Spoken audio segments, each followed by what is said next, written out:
ओम नमो भगवते वासुदेवाय। ओम नमो भगवते वासुदेवाय। ओम नमो भगवते वासुदेवाय। आप सबका आज के श्रीमद् भगवद गीता यथारूप के पठन में हार्दिक स्वागत है। हम आज चौथे अध्याय के 21वें श्लोक से अपनी रीडिंग दोबारा कंटिन्यू करते हैं। इसका टाइटल है, इसका शीर्षक है इस अध्याय का दिव्य ज्ञान। गम करोति वाचनं पंगुं लंघयते गिरिं यत्कृपातमहं वन्दे श्रीगुरुं दीननारायणं परमानंद माधवं श्री चैतन्येश्वरं हरि ओम। निराशीर्यत चित्तात्मा त्यक्त सर्व परिग्रह शारीरम केवलम कर्म कुर्वन् न आपनोति किल्बिषम। ऐसा ज्ञानी पुरुष पूर्ण रूप से संयमित मन और बुद्धि से कार्य करता है, अपने संपत्ति के सारे स्वामित्व को त्याग देता है और केवल शरीर निर्वाह के लिए कर्म करता है। इस तरह कार्य करता हुआ वह पाप रूपी फलों से कभी प्रभावित नहीं होता। तात्पर्य: श्री कृष्ण भावना भावित व्यक्ति कर्म करते समय कभी भी शुभ या अशुभ फल की आशा नहीं रखता। उसके मन और बुद्धि पूर्णतया वश में होते हैं। वह जानता है कि वह परमेश्वर का भिन्न अंश है, अतः अंश रूप में उसके द्वारा संपन्न कोई भी कर्म उसका न होकर उसके माध्यम से परमेश्वर द्वारा संपन्न हुआ होता है। जब वो हाथ हिलाता है तो वह स्वेच्छा से नहीं हिलता, अपितु सारे शरीर की चेष्टा से हिलता है। कृष्ण भावना भावित व्यक्ति भगवद इच्छा का अनुगामी होता है, क्योंकि उसकी निजी इंद्रिय तृप्ति की कोई कामना नहीं होती। वह यंत्र के एक पुर्जे की तरह हिलता डुलता है। जिस प्रकार रख रखाव के लिए पुर्जे को तेल और सफाई की आवश्यकता पड़ती है, उसी प्रकार कृष्ण भावना भावित व्यक्ति कर्म के द्वारा अपना निर्वाह करता है, जिससे वह भगवान की दिव्य प्रेमा भक्ति करने के लिए ठीक बना रहे। अतः वह अपने प्रयासों के फलों के प्रति निश्चेष्ट रहता है।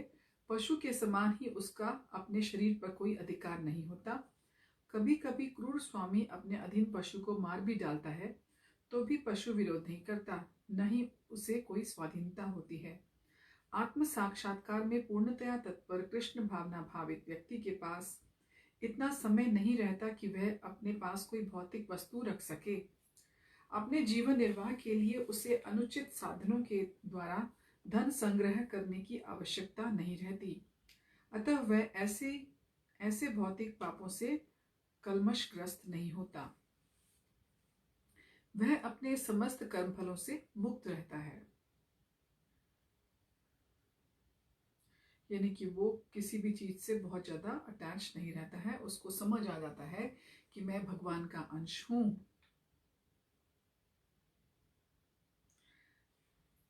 श्लोक नंबर 22।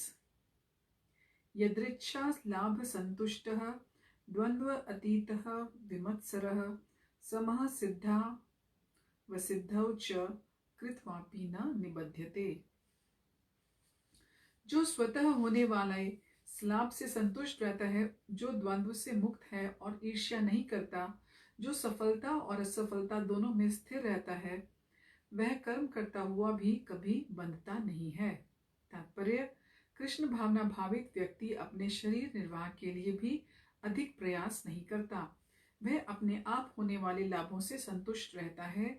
वह ना तो मांगता है ना उधार लेता है, किंतु यथा सामर्थ्य वह सच्चाई से कर्म करता है और अपने श्रम से जो प्राप्त हो पाता है उसी से संतुष्ट रहता है।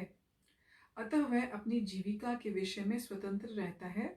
वह अन्य किसी की सेवा करके कृष्ण भावनामृत संबंधी अपनी सेवा में व्यवधान नहीं आने देता, किंतु भगवान की सेवा के लिए वह संसार की द्वैतता से विचलित हुए बिना कोई भी कर्म कर सकता है।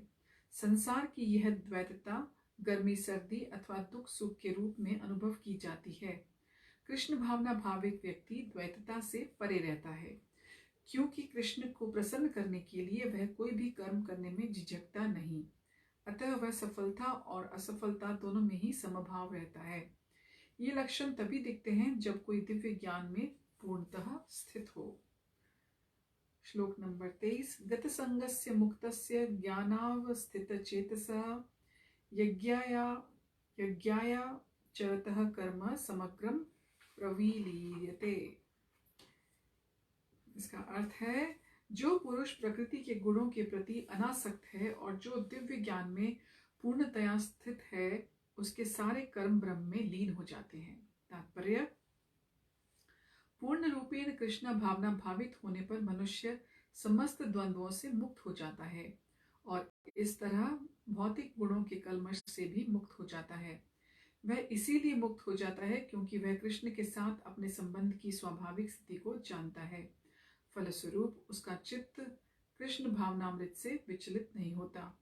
अतः वह जो कुछ भी करता है वह आदि विष्णु कृष्ण के लिए ही होता है।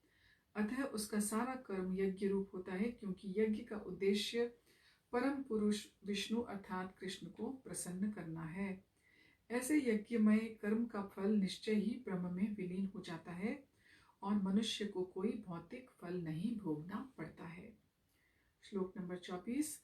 ब्रह्मार्पणम ब्रह्म हविर्ब्रह्माग्नौ ब्रह्मणा हुतम ब्रह्मैव तेन गंतव्यम ब्रह्म कर्मम समाधिना।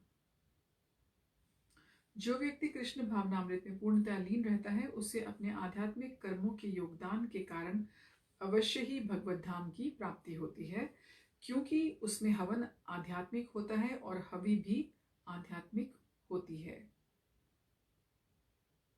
हवि का मतलब होता है घी, इसको हम घृत भी कहते हैं। तात्पर्य, यहाँ इसका वर्णन किया गया है कि किस प्रकार कृष्ण भावना भावित कर्म करते हुए अंततोगत्वा आध्यात्मिक लक्ष्य प्राप्त होता है। कृष्ण भावनामृत विषयक विविध कर्म होते हैं जिनका वर्णन अगले श्लोकों में किया गया है, किंतु इस श्लोक में तो केवल कृष्ण भावनामृत का सिद्धांत वर्णित है। भौतिक कलमश से ग्रस्त बद्धजीव को भौतिक वातावरण में ही कार्य करना पड़ता है, किंतु फिर भी उसे ऐसे वातावरण से निकलना ही होगा। जिस विधि से वह ऐसे वातावरण से बाहर निकल सकता है वह कृष्ण भावनामृत है, यानी कि वो जो विधि है वो कृष्णा कॉन्शियस है, जिसमें भगवान का ध्यान बना रहता है। जो चेतना है वो भगवान की तरफ लगी रहती है। हम अपना काम करते हैं तो हमारी फोरग्राउंड या बैकग्राउंड में भगवान का ध्यान हमारा चलता रहता है। हमको मालूम है कि भगवान हमारे साथ हैं, वो भी हमको देख रहे हैं। और ये जो हम एग्जाम दे रहे हैं इस लाइफ में, इसके ऊपर मार्क्स मिलेंगे हमको मालूम है। जीवन रूपी एग्जाम ही है। उदाहरण के लिए, यदि कोई रोगी दूध की बनी वस्तुओं के अधिक खाने से पेट की गड़बड़ी से ग्रस्त हो जाता है तो उसे दही दिया जाता है, जो दूध ही से बनी अन्य वस्तु है। भौतिकता में ग्रस्त बद्धजीव का उपचार कृष्ण भावनामृत के द्वारा ही किया जा सकता है, जो यहाँ गीता में दिया हुआ है। यह विधि यज्ञ या विष्णु या कृष्ण को प्रसन्न करने के लिए गए कार्य कहलाती है।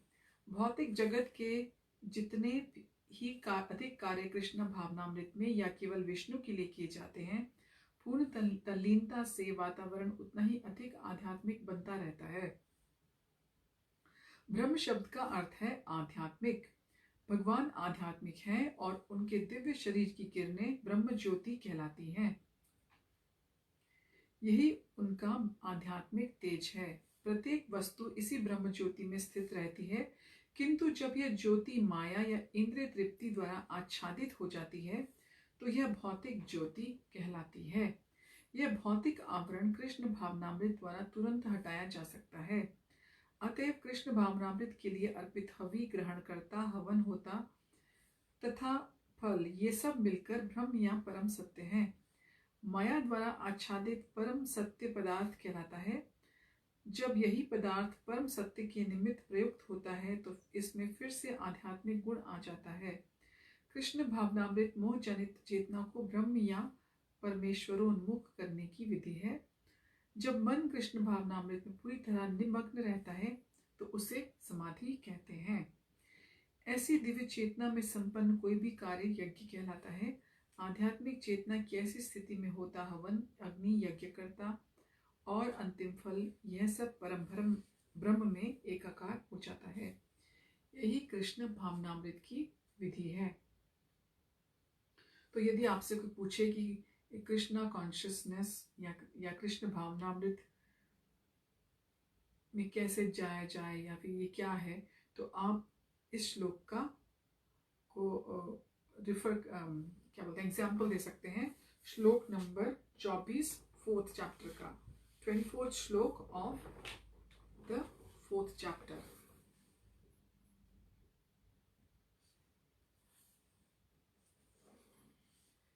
ये बताता है कि किस प्रकार से एक पर्सन, एक जीव आत्मा पूर्णतः कृष्ण भावनामृत कैसे रह सकती है।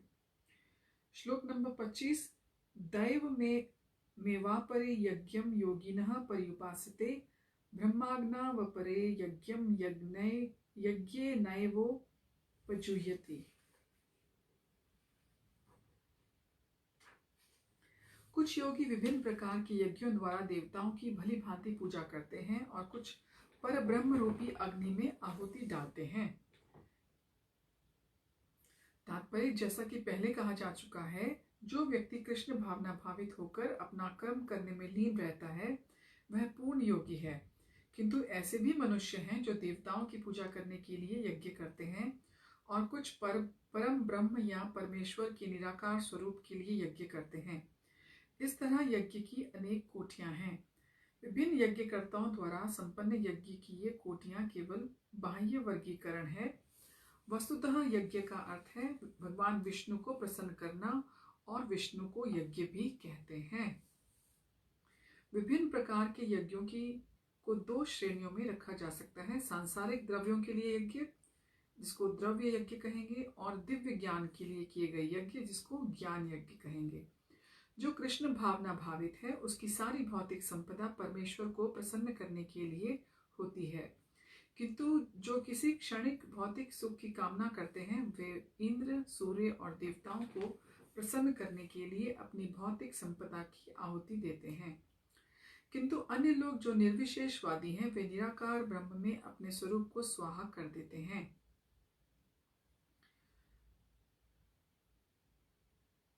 देवतागण ऐसी शक्तिमान जीवात्माएं हैं जिन्हें ब्रह्मांड को ऊष्मा प्रदान करने, जल देने और प्रकाशित करने जैसे भौतिक कार्यों की देखरेख के लिए परमेश्वर ने नियुक्त किया है। ये देवता लोग सभी एडमिनिस्ट्रेटर्स हैं, भगवान ने जिनको अपॉइंट किया है। जो लोग भौतिक लाभ चाहते हैं वे वैदिक अनुष्ठानों के अनुसार विविध देवताओं की पूजा करते हैं। ऐसे लोग ब्रह्मीश्वरवादी कहलाते हैं। किंतु जो लोग परम सत्य के निर्गुण स्वरूप की पूजा करते हैं और देवताओं के स्वरूपों को अनित्य मानते हैं वे ब्रह्म की अग्नि में अपने आप की ही आहुति देते हैं और इस प्रकार ब्रह्म के अस्तित्व में अपने अस्तित्व को समाप्त कर देते हैं। ऐसे निर्विशेषवादी परमेश्वर की दिव्य प्रकृति को समझने के लिए दार्शनिक चिंतन में अपना सारा समय लगाते हैं। दूसरे शब्दों में सकाम कर्मी भौतिक सुखों के लिए अपनी भौतिक संपत्ति का यजन करते हैं, किंतु निर्विशेषवादी पर ब्रह्म में लीन होने के लिए अपने भौतिक उपाधियों का यजन करते हैं। निर्विशेषवादी के लिए ज्ञाग्नि ही पर ब्रह्म है, जिसमें आत्मस्वरूप का विलय ही आहुति है। किंतु अर्जुन जैसा कृष्ण भावना भावित व्यक्ति कृष्ण को प्रसन्न करने के लिए सर्वस्व अर्पित कर देता है।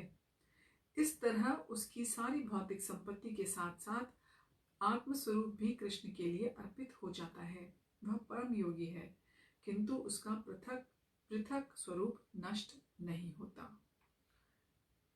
श्लोक नंबर 26, श्रोत्रादीनि इंद्रियाणि अन्ये संयमाग्निषु जुह्यति शब्दादीन विषयानन्य इंद्रियाग्निषु जुह्यति। जुह्वति का मतलब है यजन करते हैं। इनमें से कुछ विशुद्ध ब्रह्मचारी श्रवणादि क्रियाओं और इंद्रियों को मन की नियंत्रण रूपी अग्नि में स्वाहा कर देते हैं। तो दूसरे लोग नियमित गृहस्थ इंद्रिय विषयों को इंद्रियों की अग्नि में स्वाहा कर देते हैं। तात्पर्य, मानव जीवन के चारों आश्रमों के सदस्य ब्रह्मचारी, गृहस्थ, वानप्रस्थ और सन्यासी पूर्ण योगी बनने के निमित्त हैं। मानव जीवन पशुओं की भांति इंद्रिय तृप्ति के लिए नहीं बना, अतएव मानव जीवन के चारों आश्रम इस प्रकार व्यवस्थित हैं कि मनुष्य आध्यात्मिक जीवन में पूर्णता प्राप्त कर सके। ब्रह्मचारी या शिष्यगण प्रामाणिक गुरु की देखरेख में इंद्रिय तृप्ति से दूर रहकर मन को वश में करते हैं। वे कृष्ण भावनामृत से संबंधित शब्दों को ही सुनते हैं। श्रवण ज्ञान का मूल आधार है, अतः शुद्ध ब्रह्मचारी सदैव हरेर नाम नामानुकीर्तनम अर्थात भगवान के यश के कीर्तन और श्रवण में ही लगा रहता है। वह सांसारिक शब्द ध्वनियों से दूर रहता है और उसकी श्रवणेन्द्रियां हरे कृष्ण की आध्यात्मिक ध्वनि को सुनने में लगी रहती हैं। इस प्रकार से गृहस्थ भी, जिन्हें इंद्रिय तृप्ति की सीमित छूट है, बड़े ही संयम से इन कार्यों को पूरा करते हैं।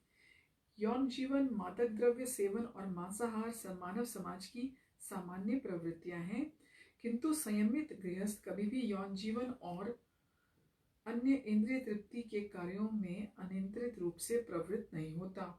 इसी उद्देश्य से प्रत्येक सभ्य मानव समाज में धर्म विवाह का प्रचलन है।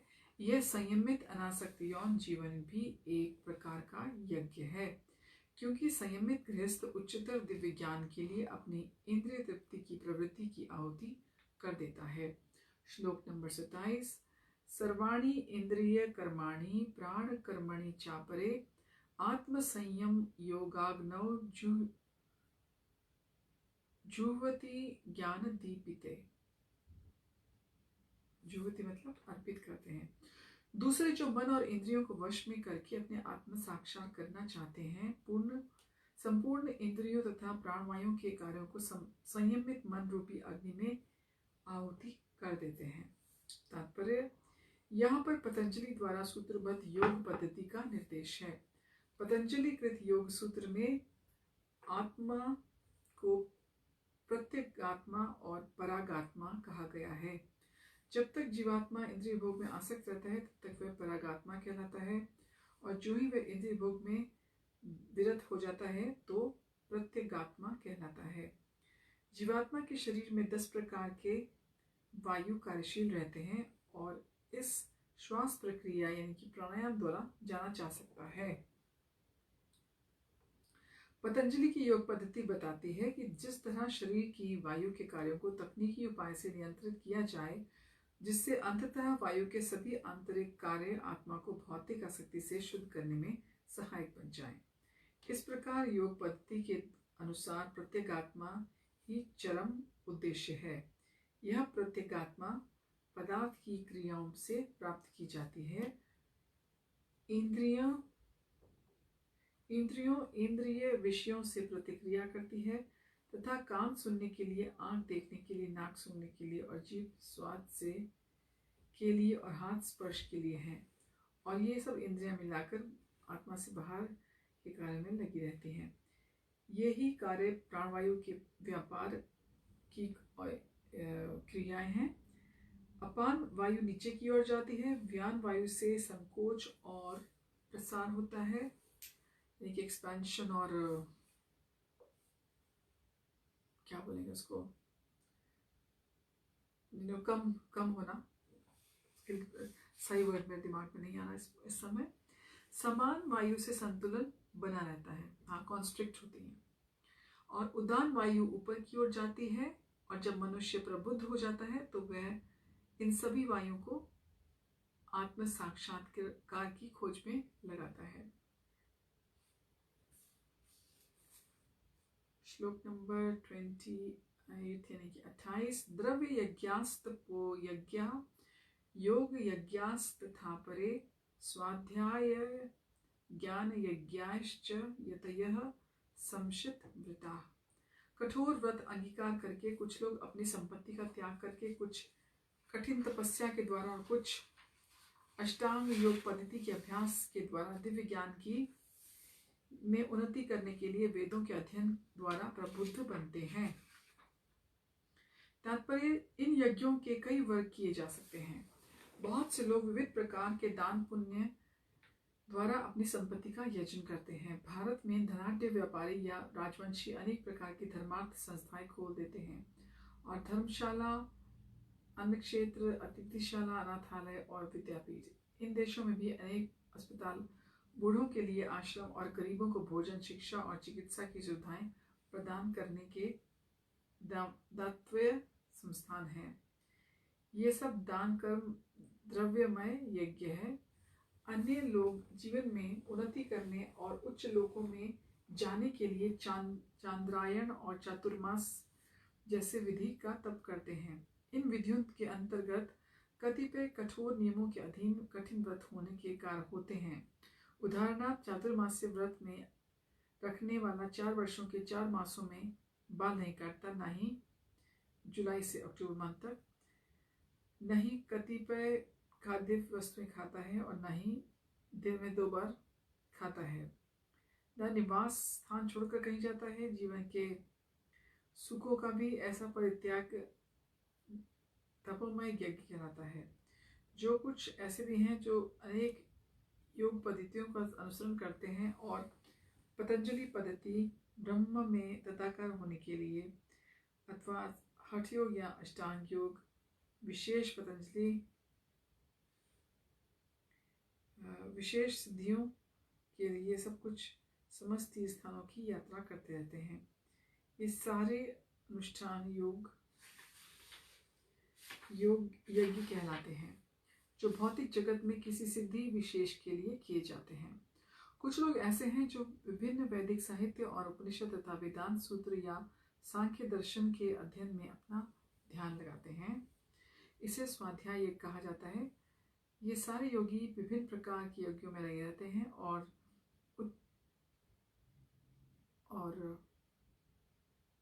उच्च जीवन की तलाश में रहते हैं, किंतु कृष्ण भावना भावित इसे पृथक हुए हैं क्योंकि वह परमेश्वर की प्रत्यक्ष सेवा है।